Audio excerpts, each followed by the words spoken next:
اس video کو اکیلے بیٹھ کر دیکھنا، اگر ہو سکے تو دروازے کی کنڈی بھی لگا لینا۔ اور میرا نام فوزیہ ہے، میں ایک کھاتے پیتے گھرانے سے تعلق رکھتی ہوں۔ میں نے MA کیا ہوا تھا اور مجھے پڑھانے کا بہت شوق تھا۔ میں پرائیویٹ اسکول میں ٹیچر تھی۔ یہ ان دنوں کی بات ہے جب اسکول میں اتنا خوفناک حادثہ پیش آیا ہے، لیکن ہر کوئی خاموش رہا۔ ہمیشہ کی طرح میں سب سے پہلے اسکول پہنچ گئی تھی۔ اسٹاف میں سے کوئی بھی موجود نہیں تھا۔ اکا دکا لڑکیاں اپنی کلاسوں کی طرف جا رہی تھی۔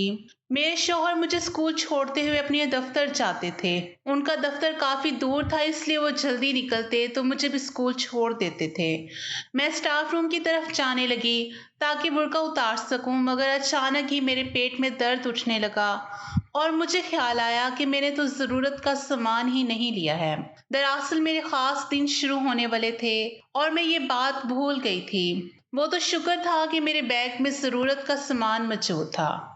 میں نے جلدی سے بیگ سے سامان نکالا۔ ابھی اسکول میں کوئی بھی نہیں آیا تھا۔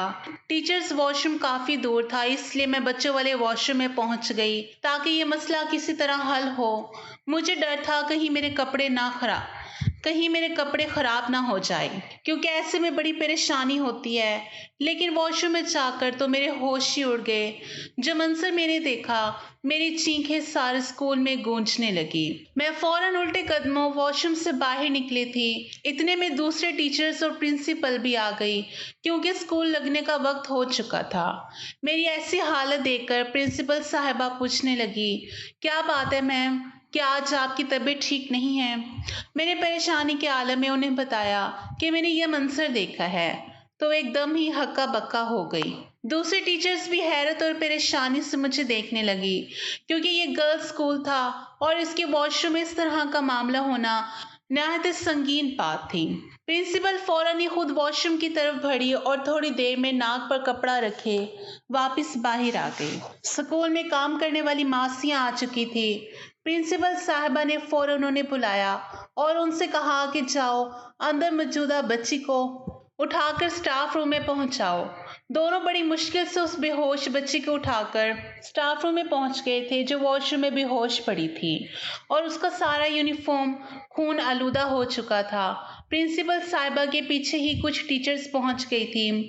باقی ٹیچرز کو پرنسپل صاحبہ نے ہدایت کی تھی کہ آپ اسکول کے دوسرے طلباء کو دیکھیں، یہ بات باہر نہیں نکلنی چاہیے۔ لڑکیوں کے واش روم کو بھی تالا لگوا دیا گیا تھا۔ پرنسپل صاحبہ بچے کو ہوش دلانے کی کوشش کرنے لگی، لیکن شاید خون بہت زیادہ بہہ چکا تھا۔ میرا خیال تھا کہ ہمیں اس بچی کو ہسپتال لے کر جانا چاہیے تھا، لیکن پرنسپل صاحبہ بہت زیادہ خوف کھا رہی تھی، کیونکہ یہ بات کوئی معمولی نہیں تھی۔ پولیس کیس بن سکتا تھا اور اسکول کی بدنامی بھی ہوتی۔ سارا معاملہ پرنسپل صاحبہ پر آ کر اٹھتا اور ہر تفتیش کا جواب انہیں دینا پڑتا، اس لیے وہ اس معاملے کو اندر ہی اندر دبانا چاہ رہی تھی۔ پھر انہوں نے اپنی ایک جاننے والی ڈاکٹر کو فون کر کے بلایا اور اس نے آ کر بچی کا چیک اپ کیا تو کہنے لگی اس کی جان کو خطرہ ہے، اسے فوراً ہسپتال لے کر جانا چاہیے۔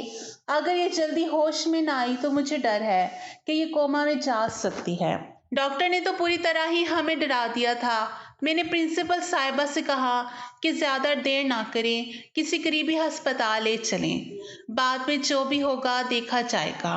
میں خود 3 بیٹیوں کی ماں تھی، اس لیے اس بچے کی حالت دیکھ کر میرا دل کانپ رہا تھا۔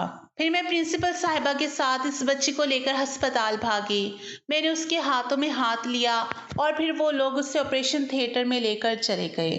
پرنسپل صاحبہ مجھے غور سے دیکھتے ہوئے کہنے لگی، یہ بچی آپ کی کلاس میں پڑھتی ہے نا؟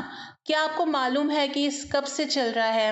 یہ ایک دن کی بات تو نہیں ہو سکتی۔ پرنسپل صاحبہ کی بات پر میں خاموش ہو گئی، کیونکہ واقعی یہ ایک دن کی بات تو نہیں ہو سکتی۔ کافی دنوں سے میں بہت کچھ دیکھ رہی تھی اور محسوس بھی کر رہی تھی، لیکن مجھے یہ اندازہ نہیں تھا کہ بات اتنی زیادہ آگے جائے گی۔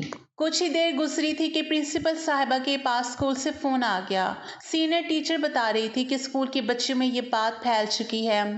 لاکھ چھپانے کے باوجود بھی وہ سرگوشیوں میں یہی باتیں کر رہی ہیں اور اب انہیں ڈر ہے کہ یہ بات باہر لیک نہ ہو جائے۔ ساتھ ہی وہ بچی کی خیر خیریت بھی پوچھ رہی تھی۔ پرنسپل صاحبہ کے تو پسینے چھوٹ رہے تھے، کیونکہ بچی اسکول یونیفارم میں تھی اور جو کچھ بھی ہوا تھا وہ اسکول کی 4 دیواری کے اندر ہوا تھا۔ اس لیے ان کی جان اٹک رہی تھی کہ وہ ایک بڑی مصیبت میں پھنس جائیں گی۔ وہ مجھ سے کہنے لگی کہ کسی طرح اس معاملے کو یہیں ختم کر دو۔ اس بچے کے گھر والوں کو بلاؤ اور انہیں برا بھلا کہہ کر اس بچی کو ان کے آسرے چھوڑ دو۔ ہم واپس اسکول چلے جائیں گے، پھر یہ قصہ یہی ختم ہو جائے گا۔ میرا دل اس بات کے لیے راضی نہیں تھا، لیکن پھر بھی پرنسپل صاحبہ کے دباؤ میں آ کر میں نے اس بچی کے گھر والوں کو بلوایا۔ وہ بچی یتیم تھی، بس اس کے سر پر اس کی ماں کا سایہ تھا اور اس کی ماں میرے گھر کی صفائی کا کام کاج کرتی تھی، اس لیے اسے بلانا میرے لیے مشکل نہیں تھا۔ مگر جب وہ اسکول آئی اور اسے سارے معاملے کا بتایا گیا تو وہ چینخ چینخ کر رونے لگی اور ہمیں ہی برا بھلا کہنے لگی۔ اس کی چینخوں پر ہسپتال کے کافی لوگ جمع ہو گئے اور اس بات کا تماشا بننے لگا تو پرنسپل صاحبہ نے بڑی مشکل سے اسے خاموش کروایا اور اس سے دھمکایا کہ اگر وہ چپ نہ ہوئی تو اس کی بچی کی بدنامی ہوگی۔ یہ سن کر وہ خاموش ہو گئی۔ پھر پرنسپل صاحبہ بڑی برے طریقے سے اس سے پوچھنے لگی کہ تمہاری بیٹی کیا کرتی رہی تھی، تم کیسی ماں ہو، تمہیں پتہ نہیں چلا، اور تمہاری بیٹی نے اتنا بڑا کارنامہ سر انجام دے دیا۔ پرنسپل صاحبہ کے لفظوں پر اس عورت کے چہرے کا رنگ اتر گیا تھا۔ وہ بڑی حیرانی سے پرنسپل صاحبہ کو دیکھ رہی تھی۔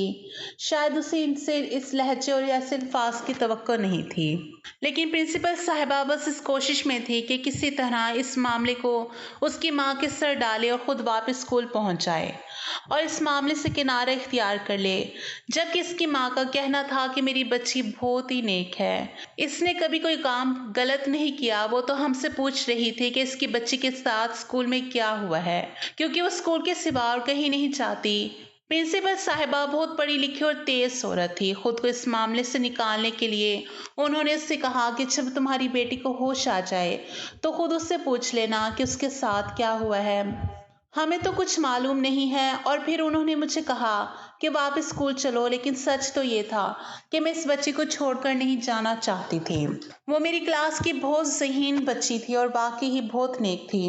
میں خود اس بات کی گواہ تھی کہ وہ بچی کتنی پاکیزہ ہے، لیکن پھر بھی اس کے ساتھ جو کچھ ہوا تھا اس کے پیچھے کسی نہ کسی کا ہاتھ ضرور تھا، مگر پرنسپل صاحبہ کے حکم کے آگے میں بے بس تھی۔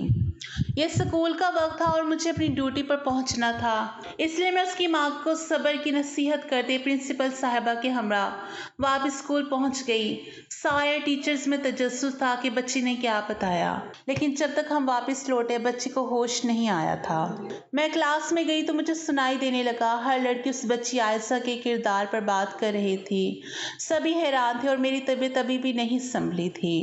واش روم کا منظر میرے دماغ میں گھوم رہا تھا۔ 12 سال کی بچی کے ساتھ ایسے کیسے ہو سکتا تھا؟ واقعی یہ کوئی معمولی بات نہیں تھی کہ جسے دبایا یا چھپایا جاتا، اس کی تو تصدیق ہونی چاہیے تھی۔ پرنسپل صاحبہ نے سختی سے ہدایت کی تھی کہ اسکول میں کوئی اس بارے میں بات نہیں کرے۔ واش روم کی صفائی کروا دی گئی تھی اور جو کچھ وہاں سے ملا تھا اسے بھی ضائع کروا دیا گیا تھا۔ اسی طرح دوپہر ہوئی اور چھٹی ہو گئی۔ سب ہزاروں سوال ذہن میں لیے اپنے گھروں کو لوٹ گئے، لیکن میری منزل میرا گھر نہیں بلکہ ہسپتال تھی۔ مجھے عائشہ کے پاس جانا تھا۔ وہ غریب اور معصوم بچی تھی جسے اس وقت میری ضرورت تھی۔ نہ جانے اسے ہوش بھی آیا تھا یا نہیں۔ میں نے رکشہ کیا اور ہسپتال کے لیے نکل پڑی۔ سارا راستہ عائشہ کا وجود میرے ذہن میں گھومتا رہا، اس کا خون آلودہ یونیفارم اور واش روم میں پڑا وہ چھوٹا سا وجود مجھے پوری طرح ہلا گیا تھا۔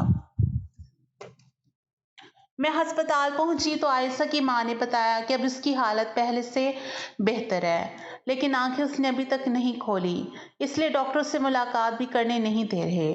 پھر وہ میرے گلے لگ کر پھوٹ پھوٹ کر روتے ہوئے کہنے لگی، مس فوزیہ، یہ تو آپ کو پتہ ہے میں بیوہ عورت ہوں، گھروں میں کام کر کے گزارا کرتی ہوں، بس چاہتی تھی کہ میری بچی پڑھ لکھ کر کہ کسی قابل ہو جائے تاکہ اس کا مستقبل میری طرح برباد نہ ہو۔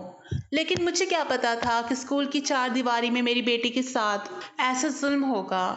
اس کی بات سن کر میں چونک گئی اور میں نے اس سے کہا کہ تم کیسے کہہ سکتی ہو کہ اس کے ساتھ جو کچھ ہوا اسکول میں ہوا؟ یہ تو کئی دنوں پرانی بات معلوم ہوتی ہے۔ عائشہ کی ماں کہنے لگی، کیونکہ کچھ مہینوں سے وہ اسکول جانے کے نام سے کتراتی تھی۔ میں جب بھی اسکول کا یونیفارم دھو کر استری کرتی تو اس کی آنکھوں میں آنسو آ جاتے۔ وہ کہتی، اماں میرا اسکول میں دل نہیں لگتا، مجھے اسکول نہیں بھیجا کرو، جبکہ پہلے تو وہ کسی صورت چھٹی کے لیے تیار ہی نہیں ہوتی تھی۔ مجھے لگا کہ شاید جیسے جیسے بڑی ہو رہی ہے پڑھائی سے اس کا دل اکتا رہا ہے، اس لیے میں ہی اسے ڈانٹ ڈپٹ کر کے اسکول بھیجتی تھی کہ پڑھائی ضروری ہے، اس لیے مجھے لگتا ہے کہ اس کے ساتھ اسکول میں ہی کچھ غلط ہوا ہے۔ عائزہ کی ماں کی بات سن کر میں سوچ میں پڑ گئی۔ اسکول میں کچھ میل ٹیچرز بھی تھے جو لڑکیوں کے ساتھ تھوڑی قریبی ہوتے تھے اور ان کے ساتھ تنہائی میں باتیں بھی کیا کرتے تھے۔ خاص کر سر حمزہ کی تو عادت تھی کہ وہ موقع ملتے ہی کسی نہ کسی لڑکی سے نزدیک ہو کر کھڑے ہو کر فضول کی باتیں شروع کر دیتے، لیکن میں کسی پر بھی اس طرح شک نہیں کر سکتی تھی جب تک عائزہ ہوش میں آ کر خود سے کچھ نہ بتاتی۔ کچھ دیر گزری تو میرے گھر سے فون آنے لگا۔ میری بیٹیاں اسکول سے گھر پہنچ گئی تھی، میرے لیے پریشان ہو رہی تھی، اس لیے میں نے عائزہ کی ماں سے اجازت لی اور کہا کہ میں شام کو آؤں گی۔ پھر میں نے ان کے ہاتھ پر کچھ پیسے رکھے اور اپنے گھر کے لیے نکل پڑی۔ گھر پہنچ کر بھی میرا ذہن عائزہ میں ہی الجھا ہوا تھا۔ شام کو میرے شوہر دفتر سے لوٹے تو میں نے انہیں سارا ماجرا بتا دیا اور وہ یہ سن کر ہکا بھکا ہو گئے۔ مجھ سے کہنے لگے کہ وہ بچی اگر تمہاری کلاس میں پڑھتی تھی تو کیا تمہیں اتنے دنوں میں کچھ پتا نہیں چلا؟ میں نے اپنے شوہر کو بتایا کہ وہ یتیم بچی تھی۔ میں نے ہمیشہ ہی اسے پریشان دیکھا تھا، لیکن پچھلے کچھ دنوں سے اس کا حال بہت عجیب سا تھا۔ وہ کلاس میں ہو کر بھی کلاس میں نہیں ہوتی تھی، اس کے مارکس بھی ٹھیک نہیں آتے تھے، پڑھائی میں بھی کمزور ہوتی جا رہی تھی، بس بے دلی سے سارا وقت کلاس میں بیٹھی رہتی، اور اس بات کو میں نے بہت زیادہ محسوس کیا تھا۔ پھر کچھ دن پہلے اس کی طبیعت بھی کافی خراب تھی، اکثر بیٹھے بیٹھے اسے چکر آتے تھے، وہ بینچ پر سر رکھ دیا کرتی تھی۔ میں یہی سمجھتی رہی کہ گھر کے حالات کی وجہ سے شاید وہ کمزور اور نڈھال ہو رہی ہے۔ کاش کہ مجھے پتا ہوتا کہ اس کی پریشانی کے پیچھے کیا وجہ ہے، تو میں کسی بھی طرح اس کی مدد کرتی، اس کا ساتھ دیتی۔ یہ معاملہ اس حد تک نہ بگڑتا کہ آج وہ زندگی اور موت کے درمیان جھول رہی ہے۔ میرے سارے کام ہو چکے تھے۔ میں نے شوہر سے کہا کہ مجھے ہسپتال لے کر چلے۔ وہ مجھے ہسپتال لے گئے۔ عائزہ کو ہوش آ چکا تھا۔ میں فوراً اس کے پاس گئی، اس کا ہاتھ پکڑا۔ اس کا چہرہ زرد پڑ چکا تھا، آنکھوں سے آنسو بہہ رہے تھے۔ میں نے اس سے کہا، عائزہ مجھ پر بھروسہ کرو اور مجھے بتاؤ کہ یہ سب کیسے ہوا اور کس نے کیا، لیکن بس وہ پھوٹ پھوٹ کر روتی رہی اور میرے پوچھنے پر بھی اس نے کوئی جواب نہ دیا۔ یہاں تک کہ میں تھک ہار کر واپس لوٹ آئی۔ میں چاہتی تھی کہ پولیس کو اس معاملے کی خبر کروں،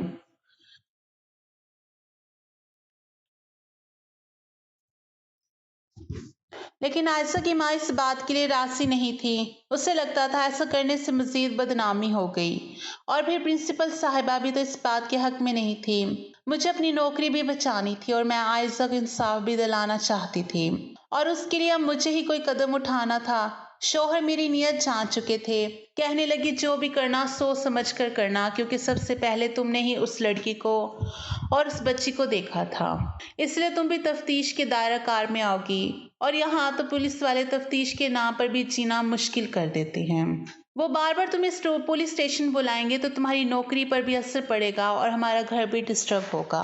میرے شوہر وہی سوچ رہے تھے کہ خود کو دوسروں کے مسئلوں سے دور رکھنا چاہیے، جبکہ یہ استانی ہونے کی حیثیت سے مجھے لگتا ہے کہ یہ میری ذمہ داری ہے کہ میں اپنی اسٹوڈنٹ کو انصاف دلواؤں، اور خاص کر اسکول کے اندر ایسا دوبارہ نہ ہو، اس کے لیے کوئی نہ کوئی قدم اٹھاؤں۔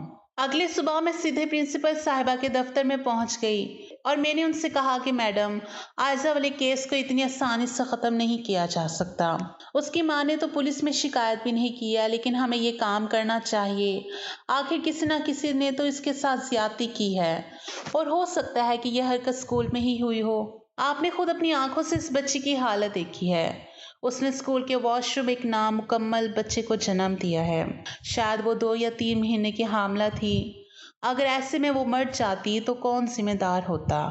وہ تو شکر ہے کہ اسے ہوش آ گیا ہے اور اب وہ پہلے سے بہتر ہے۔ لیکن اگر دوبارہ ایسا کچھ ہوا تو پرنسپل صاحبہ نے مجھے گھور کر دیکھا اور کہنے لگی، آپ ایک یتیم بچی کے لیے کچھ زیادہ ہی سوچ رہی ہیں۔ میں اس کی ماں کو خاموش کروا چکی ہوں اور عائزہ کے علاج کے لیے میں نے خود پیسے بھی بھجوائے ہیں، اور اب اس قصے کو ختم سمجھیں اور نہ اپنے لیے کوئی مصیبت کھڑی کریں۔ کچھ ہی دنوں بعد میری عمرہ کی فلائٹ ہے۔ اگر میں پولیس اور کچہری کے معاملات میں پڑی تو عمرہ پر جانا بھی مشکل ہو جائے گا۔ پرنسپل صاحبہ نے 2 ٹوک لفظوں میں اپنا فیصلہ سناتے ہوئے مجھے کلاس میں جانے کا حکم دے دیا تھا۔